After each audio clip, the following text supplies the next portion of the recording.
ਸ਼ੌਕ ਹੁੰਦੇ ਨਾ ਬੰਦੇ ਨੂੰ, ਜੀ ਇਹਦਾ ਪੈਸਿਆਂ ਨਾਲ ਤਲਕ ਨਹੀਂ ਹੁੰਦਾ ਮੀਆਂ ਜੀ, ਇਹ ਬੰਦੇ ਦੇ ਅੰਦਰ ਜਰਾਸੀਮ ਹੁੰਦੇ।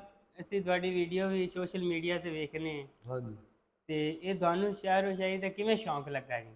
बेटा एक बात दसा, अल्हम्दुलिल्लाह रब्बिल आलमीन, सब तारीफे मेरे अल्लाह पाक के लिए है। जी दरूद मेरे मुहम्मद आले मुहम्मद सल्लल्लाहु अलैहि वसल्लम जिदा सदका कुल कायनात पे खांदी है।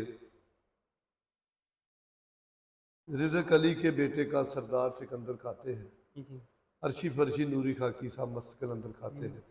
ये शर्फ खुदा ने बख्शा है गाजी की माँ को, जी हाथों वाले सदियों से बेहाथ का लंगर खाते हैं।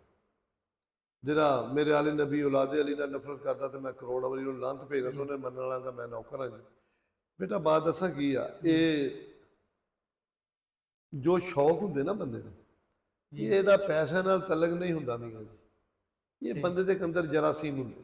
अच्छा जी ਮੈਂ ਤੈਨੂੰ ਸਹੀ ਦੱਸਾਂ, ਜਦੋਂ ਬੰਦੇ ਥੋੜੇ ਚਮਕ ਜਾਂਦੇ ਨਾ, जी ਉਹ ਫਿਰ ਬੜੀਆਂ ਗੱਲਾਂ ਕਰਦੇ ਆਪਣੇ ਵੱਡ ਵਡੇਰਿਆਂ ਦੀਆਂ, जी